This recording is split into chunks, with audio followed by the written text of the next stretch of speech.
Hello guys, आज चाहिँ मैले हेर्न सक्नुहुन्छ 200 को मासु लिएर आएँ अनि यसमा चाहिँ चच्चरी भुटेर अनि बनाएको हेर्न सक्नुहुन्छ। अनि यसमा चाहिँ थोरै तेल अलि बढी थियो अनि त्यही भएर म चाहिँ छिटो बारीमा गएर अनि फर्सीको साग टिपेर अनि केलाएर यस्तै राखिदिएको। हेर्नु त हेर्दा पनि कति राम्रो अनि खाँदा पनि मिठो।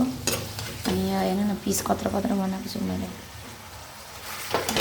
मिठो होला जस्तो छ। अब भात थोरै खान्छु भनेको डाइटिङ भनेको हेर्नु न यहाँ डाइटिङ त कत्रै होला जस्तो हेर्न सक्नुहुन्छ। यस्तो राम्रो मासु बनाएको छु मैले। वाउ, नखाँदै यहाँ मुखमा पानी आइसक्यो। हेर्न सक्नुहुन्छ यस्तो मिठो गरेर पकाएको छु मैले। आउनु है ल, छिटो छिटो खाना आउनु। मलाई त्यस्तो साह्रै मिठो बनाउन त आउँदैन।